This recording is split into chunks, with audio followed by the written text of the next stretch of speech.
tôi sẽ bao giờ thôi cả sầm đại đào you empire đào sẽ được mới nắngคือ empire ตัวเพราะរបស់យើងនឹងវាបានណាត់ជួប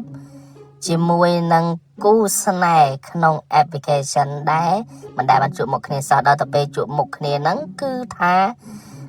តួស្រីយើងហ្នឹងគឺជាសិស្សសាលាដែលខ្ជូតសន្លប់ហើយតួស្រីយើងក៏ចង់ឃើញមុខពិតដែរដូចគ្នាតែដល់តែឃើញមុខតួប្រុសយើងហើយតួស្រីយើងហ្នឹងគឺពេញចិត្តខ្លាំងតែម្ដង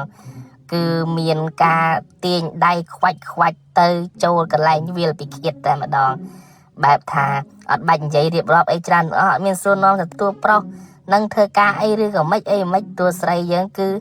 យកមកតម្លាក់នៅក្នុងសូហ្វាដាក់បាច់ទឹកខ្ចៅត្រលញាក់សាច់តែម្ដងហើយដល់តែមានពេលយប់ឡើងហ្នឹងក៏មានការបន្តបែបថាមិនឲ្យបានសម្រាប់អីតែម្ដងសាមកហើយចង់បញ្ជាក់ថាដែលកាត់គ្រឿងក្រោមចេញព្រោះថាគ្រឿងក្រោមហ្នឹងណូលកោកតែម្ដងញាក់សាច់របស់គេដល់តែក្នុងឈុតមើលកំជ្រួចនេះគឺបានសួរសុខទុក្ខគ្នាទៅមកមិនដឹងថាតាមពិតតួប្រុសយើងហ្នឹងវាមានគ្រួសារមានអីទៅហើយក៏ប៉ុន្តែវាលេង application ហ្នឹងដើម្បីកំដរការអបសុកអីចឹងចុះមកតាមខេត្តញាក់សាច់តែដល់ទៅពេលព្រឹកឡើងហ្នឹងតួស្រីរបស់យើងក៏សុំបញ្ចប់នៅទំនាក់ទំនងមួយនេះបែបថា sad